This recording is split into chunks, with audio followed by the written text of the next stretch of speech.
Welcome to LIBS 1540 or LIBS 1810, Student Success for Higher Learning. We're going to be studying Chapter 2 in this session. And I do have to warn you, it will be a bit longer than most because there is a lot of information to cover in this chapter. So in this chapter, we're going to be talking about taking control of your physical and mental health. This is an important thing to look at because when we're studying at college, not only do we have to worry about our grades, but we need to worry about our mental and our physical health in order to be successful students. So the objectives for this lesson are eating well to stay healthy and at a weight you feel good about, finding regular physical activities that you enjoy that will make you healthier and make you better able to cope with stress, determining how much sleep your body and mind really need and how to get it, developing an appropriate and healthy attitude towards smoking, vaping, alcohol, and drugs, and learning how to change your habits if needed. Also understanding why everyone feels stressed at times and what you can do about it. And stress is something that we all feel while we were in school, so we do need to work on controlling it. Also knowing what to do if you're feeling lonely or anxious about school and your personal life, and how to stay balanced emotionally. And finally, feeling good about your sexuality, having safe sex, and protecting against unwanted pregnancy and sexual assault. So we're going to start off talking about overall health and wellness. And generally, the better our health is, the better we're going to do in school and the happier we'll be. And it's important to remember that the good habits that we develop now often carry over into our lifetime, but bad habits do the same. And psychologists say that it takes about 3 weeks to establish a good or bad habit. So if you're trying to establish a good habit, you need to practice it daily, at least 10 to 15 minutes for 3 weeks in order to establish that good pattern. But don't forget that, like everything, when we set a goal, we need to make sure it's a SMART goal. So if you decide that you're going to start exercising every week, you need to make sure that it's a SMART goal so that you can set yourself up for success and not failure. And we'll talk about that in a few minutes. Nutrition, exercise, not abusing substance, and reducing stress are important for preventing disease and maintaining our overall healthiness. We also need to remember that wellness is more than just preventing disease. It involves feeling good in your mind, body, and in your spirit. So what exactly does wellness mean? It means having more energy every day. It means having a better ability to focus on your studies. It means feeling less stress, feeling more resilient. And by resilient, we mean better able to cope so that if something bad happens, we can bounce back faster. And it also means being able to better handle the day-to-day stress that we have. Wellness also means being sick less often or for shorter periods. Just because we're well doesn't mean we're never going to get sick, but being well can help you bounce back faster. Being well also means getting a more restful sleep. Part of wellness, of course, is nutrition. Part of the reason why people tend to gain weight is because we eat by habit or we eat mindlessly. What we mean by that is that when you're eating, you're not paying attention to what you're eating. You're not paying attention to the taste. You're not paying attention to the texture. You're not paying attention to your body's signals telling you when you're full. And this can cause weight gain, but it can also cause weight loss because if we're not paying attention to what we're eating and when we're eating, we can also ignore when it's time to eat. Many students gain weight at college, and this is generally referred to as the freshman 15. You may or may not know, freshman is an American term that is used for first-year students. And the freshman 15 refers to the 15 pounds the average student will gain during their first year at college. And this can happen for many reasons. One of them is that the students are now eating at a cafeteria versus eating at home, or they're living in residence and they're not eating properly, or they're stress eating, or they're binge eating. So binge eating means eating a lot at one sitting.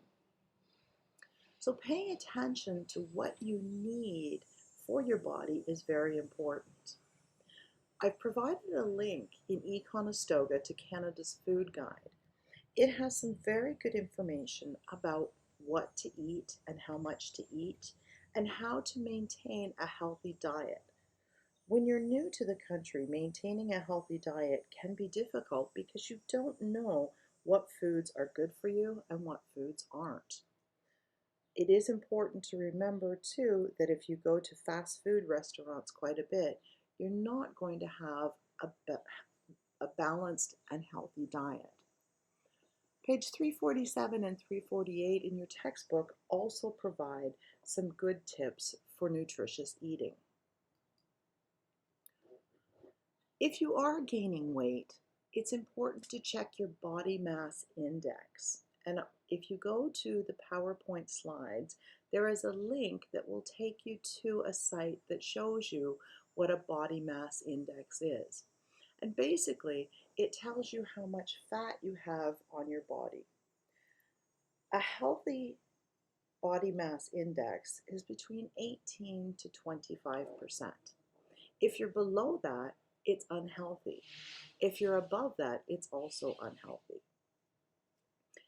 You can also go to an app called, or a site called Choose My Plate, which helps you determine how much food you need for actual gradual weight loss.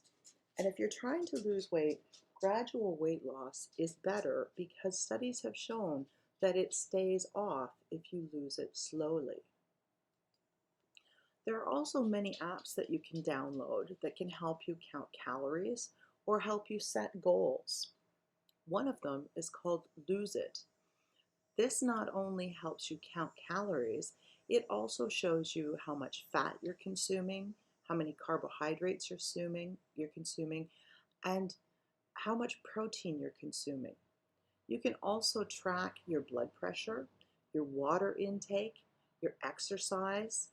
So apps like that can help if you find that you are gaining weight. It's also important to set food goals and try to stick to them, but don't deprive yourself. Most diets fail because people crave food. So if you want to have a bag of chips, then buy yourself a small bag and allow yourself maybe 10, and then throw the rest away. If you want to have a slice of pizza, that's fine. Just make sure you compensate for it later in the day. It's also important to stay active and try to exercise regularly. Your goal should be getting at least 10 to 15 minutes of exercise every day.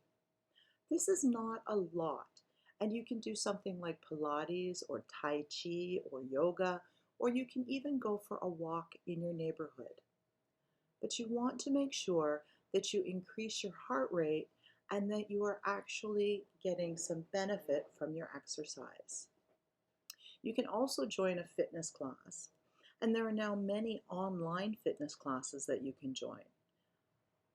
On campus, you can also check out the rec center because they have a lot of classes available. There are also pickup groups for things like badminton or basketball or indoor soccer. Keeping a daily food journal also will help you track what you're eating and what is healthy and what's not. And finally, remember that your plan is individual and it needs to be tailored to you. So if having rice at least once a day is important to you, or having toast or bread at least once a day, then add that. Don't deprive yourself. And if you have special foods that you like to eat, make sure you include space for that as well. One of the things that we have to be careful of when we're under a lot of stress is what we call eating disorders. Now, eating disorders can be anorexia nervosa, which means that you're not eating enough in order to maintain a healthy weight. It can be bulimia nervosa. Bulimia nervosa is when people overeat and then they force themselves to throw up afterwards. Another one is binge eating, which I already mentioned.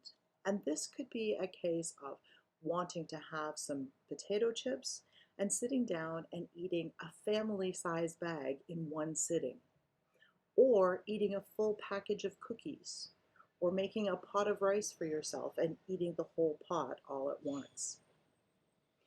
But eating disorders can be spotted when you are eating secretly so others can't see, or if you have a strong fear of being overweight or of gaining weight. An eating disorder can also involve only eating a limited number of foods, or exercising obsessively so that you don't gain any weight. For women, an indication that you have an eating disorder is the lack of a monthly menstrual cycle. There are local services to help with eating disorders. And again, if you go to the regular PowerPoints, there is a link there to help you find the services that you could use. I've already touched on the importance of exercise. The biggest part of exercise is that it helps our body release good chemicals that affect our brain. So when we exercise, our brain releases a chemical called endorphins. And these endorphins actually help us feel better. So 10 to 15 minutes of exercise is going to automatically help you feel better. But we also exercise so that we have improved fitness for the body. The better our fitness level, the less likely we are to really feel the negative effects of stress. We're going to have better cardiovascular fitness, which means our heart and our lungs are going to work better. And when we have a fit body, we have a reduced risk of disease. When we exercise regularly, we also have increased physical endurance and a stronger immune system. Now, diet does play a part with our cholesterol levels, but regular exercise will also help decrease the bad cholesterol levels. It'll also lower our risk of developing diabetes. And it helps us maintain or lose weight. So exercise is important. And when we're exercising, it is important to make sure that we sweat a bit and that also it's difficult to carry on a conversation while you are exercising. So if you have decided that you're going to take a 10 or 15-minute walk every day outside, take time to enjoy the nature, but also walk quickly enough that it is difficult to have that conversation. Now, not only is there a physical benefit of exercise, but there's also mental and psychological benefits. So the first and most important is stress reduction. When we exercise, we're able to reduce our stress levels. It also improves our mood. We feel less anxious, and people who suffer from depression also have less instances of depression, or their depression is not as bad. Exercising helps us improve our ability to focus mentally. We get better sleep when we exercise. And again, we also feel better about ourselves because we may not be overweight, we may not be as tired, we may not be as anxious or depressed. So there are 3 types of exercise which you should try to get every week. We have the aerobic or cardiovascular exercise. And this can be something like bicycling, walking on a treadmill, going for a 10-minute walk, doing something like a quick run around the block, or even doing aerobics. And you can do this via the internet if you want. The second one is strength training. So this is where we use weights, but it can also be something like Pilates or yoga, and that can help with our strength as well. And the final one is flexibility. And again, yoga, Tai Chi, and Pilates are great flexibility exercises. Swimming also helps with all three of these. So if you were able to get to a pool, you might want to consider that as well. But when you're exercising, you want to make sure that you are getting all three of these. You don't necessarily have to do all three every day. You could switch it up. So one day you're going to go for a very quick walk. The next day you're going to focus on weight training. The next day you may do yoga or Pilates or Tai Chi, and then go back to your aerobic or cardiovascular. But again, remember that if you are somebody who does not exercise, if you want to be successful in incorporating exercise into your life and setting a good habit, don't set yourself up for failure. Set a SMART goal. So for me, I was injured a couple of years ago. And when I wanted to get back to exercising, I had to be very, very careful about what I did and how often I did it. So in order to exercise, I set a SMART goal. My specific goal was I was going to exercise for 10 minutes 3 times a week for 3 weeks. So it was also measurable because I could actually tick on my calendar whether I did it or not. And I chose to start with Pilates and a flexible Pilates training session. Once I completed that, my next goal would be to increase the number of minutes that I exercised. So you can see that having set 3 times a week for 10 minutes made my goal achievable. Who cannot fit in 30 minutes of exercise over a week? If I had said I was going to exercise 7 days a week for 15 minutes every day, my goal would have been specific. It would have been measurable, but it wouldn't have been achievable. Because remember I said I was coming back from an injury. So if I was too sore or too tired one day, then I automatically failed in my goal because it was measurable in that I said I would exercise 7 days that week.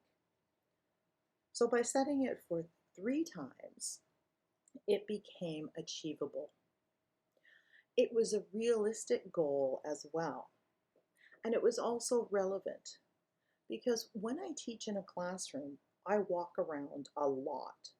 And so I need to be physically fit so that I can maintain my stamina. And finally, it was timely because I set my goal in 3-week increments. So once I was able to exercise for 10 minutes 3 times a week, I then increased the length of time and went from 10 minutes to 15 minutes 3 times a week. And then I went from 15 minutes to 20 minutes 3 times a week. Once I was successful in that, I started adding days to my exercise schedule. I'm not going to say I'm always successful in this. There are many times that I let school take over my life. However, when I get back to exercising, I always follow that same pattern. And again, if you practice this for 3 weeks, the chances of setting a lifetime habit increase greatly. So you want to make sure that you're setting a SMART goal so that you are not setting yourself up for failure, but success. The next thing is sleep. Now, as students, you often ignore sleep. I did. But remember that sleep improves your mood. Sleep also, the proper amount of sleep, also helps you improve your memory and your learning abilities. You have more energy. The proper amount of sleep also helps strengthen your immune system. So if you get sick, you're not sick as long, or you don't get sick as often. And the proper amount of sleep promotes the wellness of the mind, body, and the spirit. When I was in university, this was one of my areas of study, and it really is important to get enough sleep. If you don't get enough sleep, we call this sleep deprivation. And sleep deprivation increases our feelings of anxiety, depression, general unhappiness, and it contributes to our stress level. If you don't get enough sleep, you can also have difficulty paying attention when you're in class or even fall asleep in class. And this is not regarded well in Canada. When we don't have enough sleep, we also don't study as well. And as I said, your immune system is weakened. We also increase our chances of accidents. And it's not just a car accident. I have heard of people falling down the stairs because they are sleepy and they're not paying attention to what they're doing. Now, sleep deprivation also contributes to weight gain, especially if you're a person who eats because you are under stress. So getting the right amount of sleep is very important. So how can you tell if you get enough sleep? There are many different devices we can wear now, such as a Fitbit or a Garmin or a smartwatch, and these can help us track our sleep. But if you don't have one, there are questions you can ask yourself, such as, are you feeling rested and alert for most of the day? Can you wake up without relying on an alarm clock too much? Do you have trouble paying attention, or do you feel sleepy in class? Do you drink coffee and other beverages with caffeine in them in order to stay awake? So do you need them? And can you get through the day without feeling exhausted? If you answer yes to most of these questions, except the last one, then you're probably not getting enough sleep. Now, there are some myths about sleep that we need to think about too, because getting enough sleep relies on us understanding how our sleep works. The first myth is that having a drink or two helps me sleep better. Studies have shown that we don't actually sleep better. We may sleep longer, but we don't sleep better. And exercise before bedtime is not good for sleeping because we elevate our energy levels. So don't exercise for at least 2 hours before bed. The last myth is watching TV or surfing the web in bed helps with sleep. And this doesn't, because there is a blue light emitted from our devices that is shown to actually interrupt sleep. So I have some tips for successful sleep. The first one is avoiding nicotine. So if you smoke or you vape, try to avoid it for at least an hour before bed. Avoid caffeine at least an hour before bed. Avoid alcohol and eating at least an hour before bed. And if you're a person who likes to nap, it's important that you take naps of no longer than 25 minutes. If you take a nap longer than that, the chances are you're going to interrupt your sleep cycle. Another tip is being consistent with bedtime and rising time. So if you know you have 8 o'clock classes, try to get to bed before 11 and try to get up at the same time every day, even on days you don't have 8 o'clock classes or even on weekends. And as I mentioned earlier, Exercise earlier in the day, not right before bed. Practice good sleep hygiene. And what we mean by this is use your bed only for sleeping, or you can use it for sex as well. But don't use it for reading or watching TV or looking at videos. Reserve your bed for mainly sleeping. And establish a pre-sleep routine.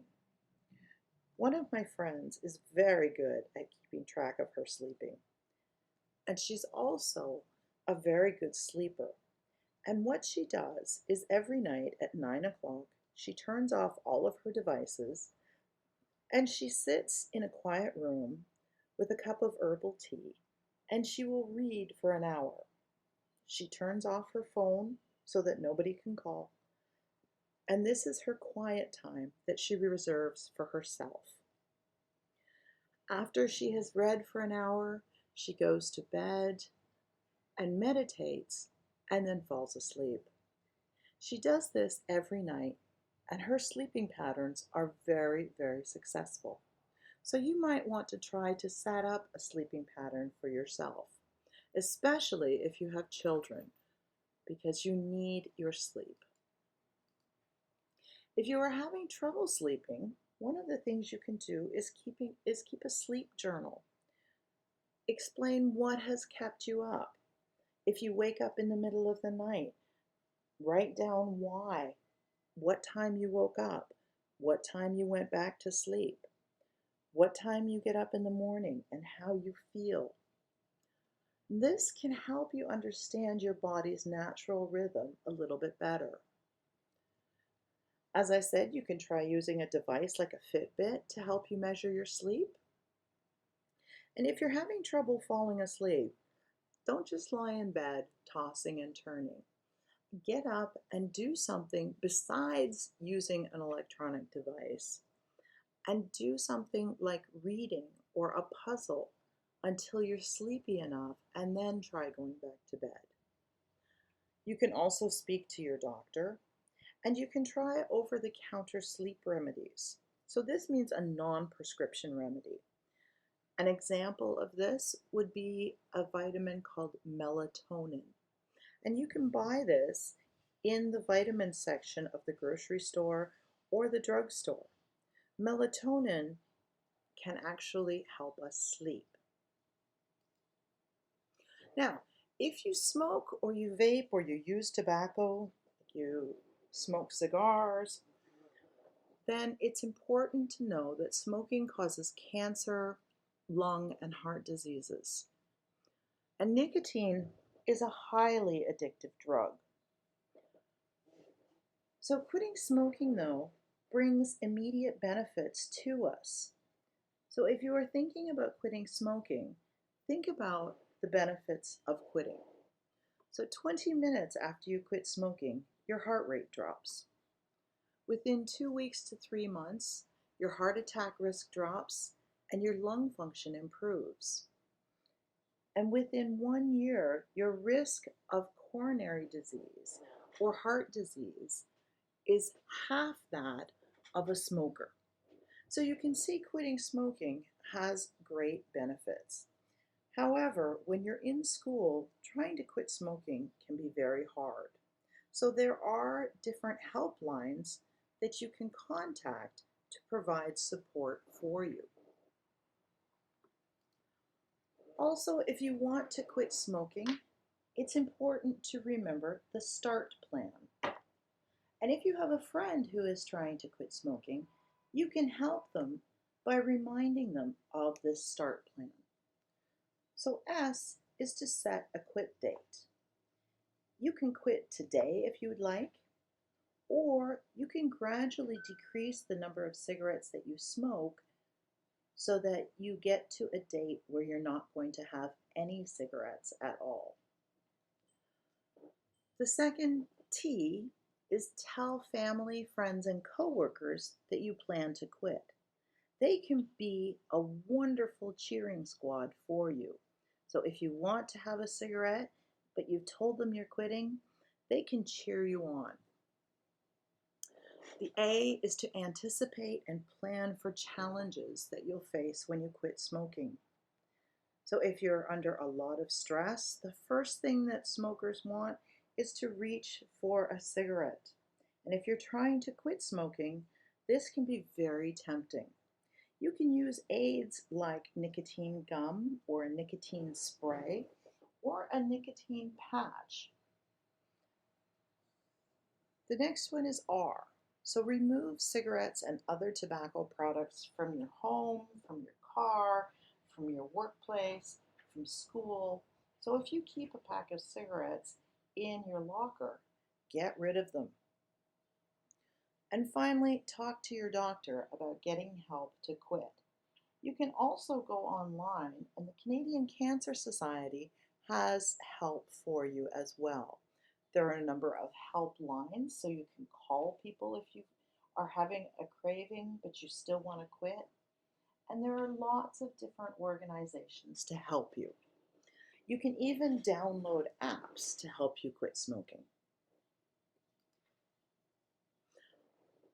Now, alcohol use is something that can be fun because you can go out and have a drink with friends. However, if you abuse alcohol or you drink too much, problems can occur. Healthy drinking is no more than 2 glasses of alcohol. So two 5-ounce glasses of wine, 2 1.5 ounces of whiskey, or 2 8-ounce glasses of beer for men, or 1 glass of wine, a 5-ounce glass for women, 1.5 ounces of whiskey, or 1 glass of beer. Over this is heavy drinking. And binge drinking is something that you often hear about, especially in the United States, because first-year students are often away from home and there's no adult supervision. But in Canada or in Ontario, the legal drinking age is 19. In the United States, it's 21. So when students who are underage go to parties, some of them may binge drink, which means 5 or more glasses of alcohol in less than 2 hours. That's an awful lot of alcohol. And alcohol abuse, whether you're a heavy drinker or you're a binge drinker, can result in death. It can lead to either being assaulted by someone else or assaulting someone, because our anger is often harder to control when we have too much alcohol. It can lead to being sexually abused or sexually abusing someone. It can cause academic problems because we're not attending class because we're hungover or we don't feel good. It can cause health problems such as liver problems and kidney problems. It can also lead to lifelong alcohol abuse and the need for alcohol or being dependent on it. So if you find yourself abusing alcohol and you find yourself relying on alcohol to get through the stress of school, again, talk to people. Use the same START program that you can use for quitting smoking. So having too much alcohol means you're missing classes or work because you're sleeping too much and you're missing your alarm, or you're hungover, you're not feeling well. Your friends and family may comment on how much you're drinking, or you drink when other people aren't around so that you can hide how much you're drinking. Relationship problems can be caused by drinking too much. If you need to have a drink in order to have a good time, then you're probably drinking too much. The other thing is, drinking and driving is a serious offense in Canada. 0.5 milligrams of alcohol per blood content is what is considered over the limit in Canada. It used to be 0.8, but that has been reduced. So if you have a glass of wine or a glass of beer with dinner over a 2-hour period, then you'll be okay. But if you have a glass of wine or an ounce and a half of whiskey or a glass of beer and you drive within an hour, you're going to be over the limit. So you want to make sure that you don't drink and drive. Another indication that you are drinking or you're relying on alcohol too much is the binge drinking, which I mentioned before. We also need to talk about prescription and illegal drugs because we can abuse prescription drugs. And it's also becoming far more common in Canada and in the United States for people to sell prescription drugs, which help people feel better and are used for pain relief. And you can become addicted to those. Now, in Canada, marijuana is now legal, but you can't take it into the US. And you also have to make sure that you're not using it in places where it's not allowed, such as on the campuses at Conestoga College. And the use of illegal drugs can affect residency, visas, re-entry into the country, and travel. So it's best just to avoid illegal drugs. The other problem is many illegal drugs are now laced or contain fentanyl or carfentanil. And carfentanil especially is extremely fatal. Even the tiniest amount can kill you. And no one knows whether the drugs they're taking contain fentanyl or carfentanil. So it's best to avoid them completely. Next, we're going to move on to stress. And stress is our body's natural response to damage or challenge. And not only our body, but our mind also reacts. Physiologically, we have 3 reactions. They are called fight, flight, or freeze. So when we're under a lot of stress, our body experiences one of these 3. Fight, of course, means our adrenaline is up and we're ready to tackle the challenge. Flight means we run away from the problem. One of the ways that we run away from the problem is avoiding doing something. And the last one, freeze, means exactly that. Our body and our mind freeze, and we can't do anything. So many stressors cause stress, such as a test coming up. But even something like sleeping through our alarm or missing the bus cause stress. And stressors can be physical threats, they can be threatening situations or events, or they can be long-lasting emotional and mental concerns. So all of these cause stress. Life events also cause stress, such as a serious illness or injury, either for ourselves or for a family member or someone that we love. Losing a job or losing our money can also cause stress. Finding out you're pregnant and not wanting to be pregnant or not planning on being pregnant causes stress. Divorce or the ending of a long-term relationship, even our parents' divorce, causes stress. Being arrested or convicted of a crime causes stress. And even being put on academic probation or being suspended causes stress. But it doesn't have to be something that major. It can also be small things that add up. So worrying about grades or upcoming tests, worrying about money, worrying about our social life, having frequent colds or allergy attacks also cause stress. Being concerned about our appearance, being concerned about relationships, these all cause stress as well. And when we have stress for long periods of time, our immune system becomes weaker. Our digestive system starts to act up. We have problems when we eat. We have high blood pressure. We increase the risk of diabetes.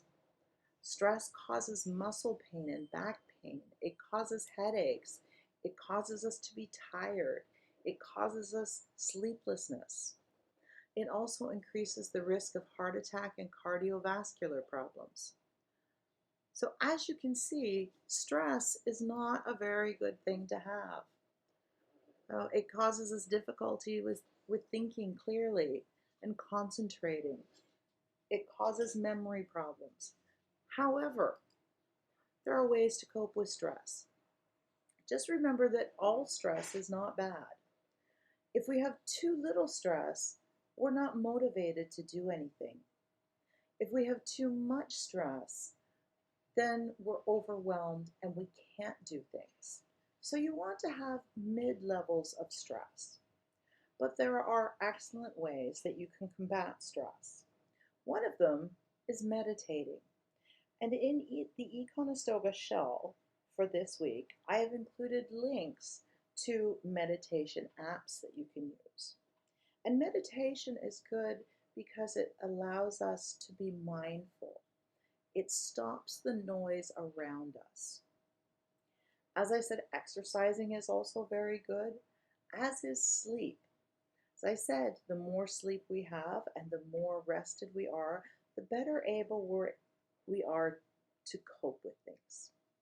And finally, we do have counselors at the college who you can talk to, and they can help you relieve your stress and cope with stress.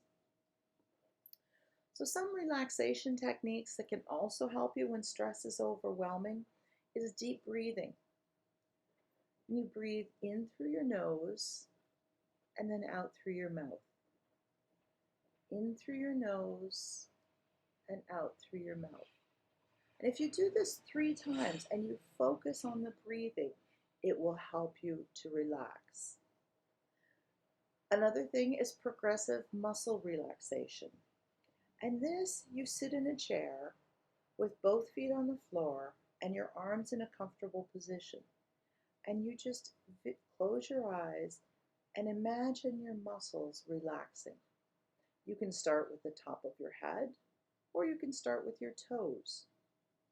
But just quietly imagine your neck muscles relaxing, your facial muscles relaxing, your shoulder muscles relaxing, and then each arm, your upper arm, your lower arm, your hand muscles, your finger muscles, and then do the other arm. And gradually work down your body. I also mentioned meditation, but yoga, Tai Chi, and Pilates are also very good. Listening to music and relaxation CDs or DVDs or MP3s or an app, these can all help. Also, you can get a massage because a deep tissue massage can also help you relax. Some tips for overcoming stress means that you want to pay attention to things that cause you stress and change what you can. So for example, if mornings are rushed for you and cause you stress, try to get up a little earlier or do some preparation the night before. Accept things that you can't change and try to create habits that help you cope. So for example, traffic causes me stress. And if I'm in heavy traffic, I practice my deep breathing, but I don't close my eyes. Get regular exercise and enough sleep as well, and evaluate what your priorities are. Earlier this semester, we talked about our values. So if you need to adjust some of your values, then think about what you can adjust so that you have less stress in your life. So if having a very clean house is important to you, you may want to adjust your cleaning schedule. You can still have a clean house, but it just may not be as clean as you would like it. So instead of using your time to dust every day, use that time to put in a little bit of extra study and dust every other day. You also want to slow down and focus on one thing at a time. We've talked about multitasking and the fact that people cannot successfully multitask. So you want to make sure that you're focusing on one thing. And you may only need to do it for a few minutes. Break your tasks up into 25-minute intervals and move on to another one so that you can actually get numerous things done. You also want to make time for family and friends because a little bit of laughter and a little bit of love can make you feel better. And find relaxation techniques that work for you. And again, remember that it only takes 3 weeks to establish a good habit or a bad habit. So if you find that meditation works for you, set up a time that you can do it every day or every other day for 3 weeks so that you get used to spending some time meditating. Now, we need to talk a little bit about problematic emotions as well, such as anxiety, loneliness, depression, or suicidal feelings. When we're very stressed and we're not taking care of ourselves, these negative emotions can pop up.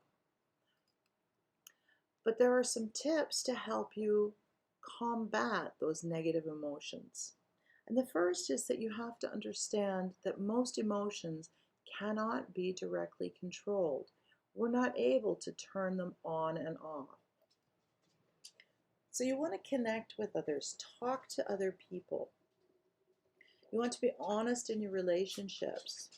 And you need to understand that negative emotions are temporary. And if most of these negative emotions are being caused by college, remember that college, while difficult, is only for a short time. However, if you find that these negative emotions are persisting, again, talk to a counselor. If a counselor is not available and you feel in distress, one organization that can help you is called Here 24/7, and they are in the Waterloo region. And I have provided links for a number of different services within Waterloo region to help you if you are having difficulty emotionally coping.